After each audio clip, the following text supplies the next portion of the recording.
الحمدللہ والصلاۃ والسلام علی رسول اللہ اما بعد۔ کتاب الطہارہ، یہ کتاب ہے طہارت کی۔ باب المیاہ، یہ باب ہے پانیوں کے بارے میں۔ عن ابی ہریرہ رضی اللہ تعالی عنہ قال، ابو ہریرہ رضی اللہ عنہ سے روایت کیا گیا ہے، وہ کہتے ہیں قال رسول اللہ صلی اللہ علیہ وسلم، اللہ کے رسول صلی اللہ علیہ وسلم نے فرمایا فی البحر، سمندر کے بارے میں، ہوا وہ الطہور، پاک ہے، ماؤہ، اس کا پانی، والحل، اور حلال ہے، میتتہ، اس کا مردار۔ اخرجہ الاربعۃ، نکالا ہے اس کو چاروں نے، وابن ابی شیبہ، اور ابن ابی شیبہ نے، واللفظ لہ، اور یہ لفظ جو ہیں یہ ابن ابی شیبہ کے ہیں، وصححہ ابن خزیمہ، اور اس کو ابن خزیمہ نے صحیح قرار دیا ہے، والترمذی، اور ترمذی نے بھی صحیح کہا ہے، ورواہ مالک والشافعی واحمد، اور اس کو روایت کیا مالک نے اور شافعی نے اور احمد نے۔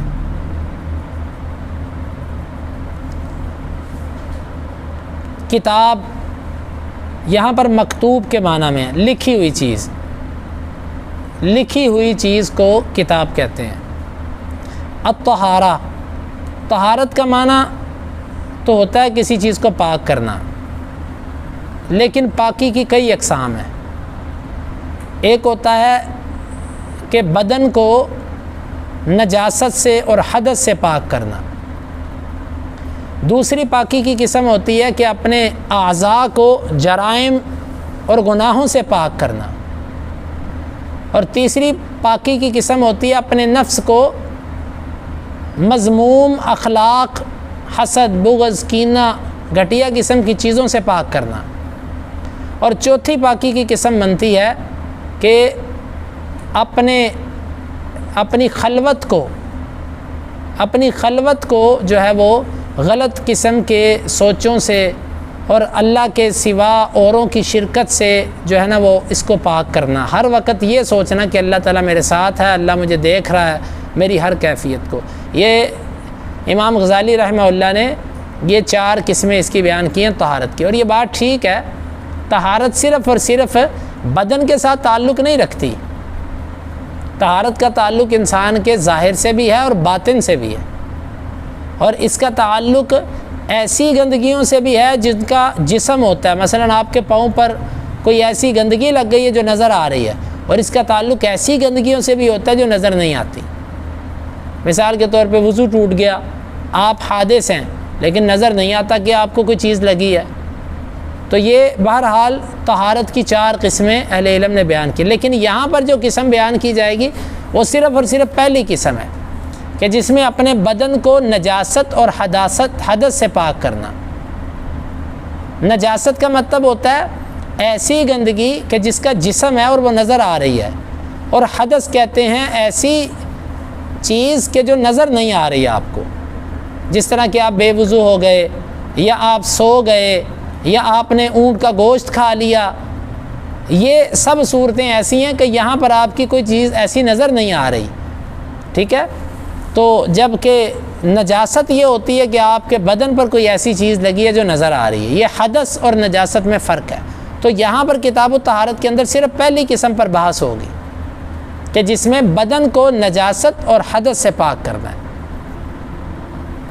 باب المیاہ، باب عام طور پر کہتے ہیں دروازے کو جس سے کوئی چیز داخل ہوتی ہے، تو پھر اس کا اطلاق ایسی معنوی طور پر بھی بولا جانے لگا کہ یعنی کہ آپ ایک مسئلے میں اگر داخل ہونا چاہیں تو اس کے لیے احادیث ایک جگہ اکٹھی کر دی گئیں، اور اس کے داخل ہونے کے لیے، اس کو پڑھنے کے لیے باب کا لفظ دے دیا کہ بھئی اس مسئلے کو اگر جاننا چاہتے ہو تو اس سے داخل ہو جاؤ، جس طرح کسی بھی چیز میں داخل ہونے کے لیے دروازہ رکھا جاتا ہے۔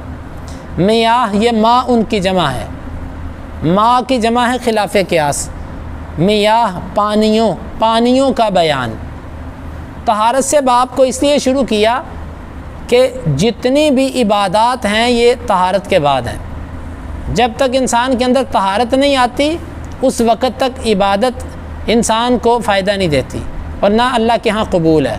ان اللہ طیب لا يقبل الا طیبا، اللہ پاک ہے اور پاک کو قبول کرتا۔ تو اس لیے محدثین نے اپنی کتابوں کو طہارت سے شروع کیا ہے ان کا مقصد یہ ہوتا ہے کہ یہ بتایا جائے کہ سب سے پہلے اپنے اندر طہارت پیدا کرو اور پھر عبادات اور دیگر معاملات کی طرف جانا۔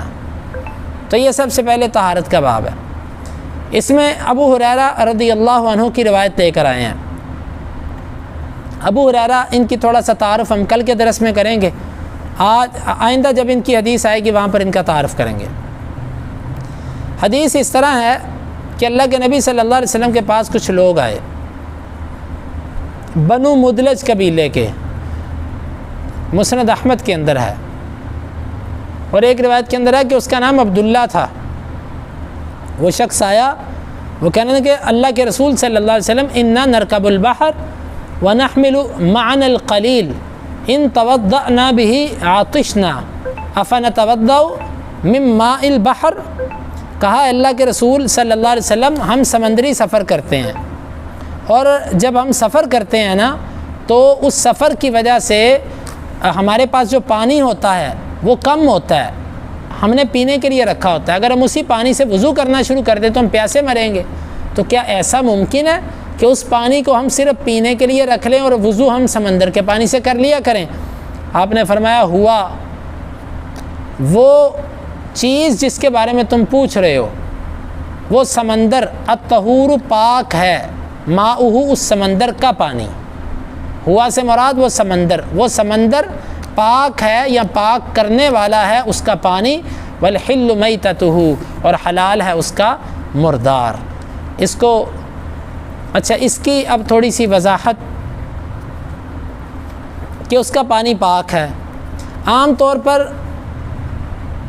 ذہن میں یہی آتا ہے کہ پانی کے اندر جب کوئی چیز مل جائے، اس کا رنگ بو ذائقہ بدل جائے تو پانی نجس ہو جاتا ہے، لیکن یہ اس وقت ہوتا ہے جب نجاست گرنے کی وجہ سے پانی کا رنگ یا بو یا ذائقہ تبدیل ہو۔ اگر پانی کے اندر نجاست نہیں گری، کوئی اور چیز گری ہے یعنی پاک چیز ہے، تو اس کے رنگ بو ذائقہ بدلنے سے پانی نجس نہیں ہوتا۔ صحابی کو وہم یہ تھا کہ شاید سمندر کے اندر جو مچھلیاں ہوتی ہیں اور کتنی مخلوقات ہوتی ہیں وہ اسی میں مرتی ہیں، اس کی وجہ سے پانی کے اندر کچھ تعفن بھی آ جاتا ہے، اور اس کی وجہ سے پانی کے اندر کڑواہٹ بھی ہے، نمک بہت زیادہ ہونے کی وجہ سے، تو شاید اتنے زیادہ مردار مرنے کی وجہ سے یا شاید اتنے زیادہ پانی کے کھارا ہونے کی وجہ سے اس کا پانی پاک نہ ہو۔ تو آپ صلی اللہ علیہ وسلم نے فرمایا کہ نہیں ہوا طہور ماؤہ، وہ سمندر جو ہے نا اس کا پانی پاک ہے اور پاک کرنے والا ہے۔ اور آپ کی دور اندیشی یہ تھی کہ آپ نے آگے یہ بھی فرما دیا والحل میتتہ، اور اس کا مردار بھی حلال ہے۔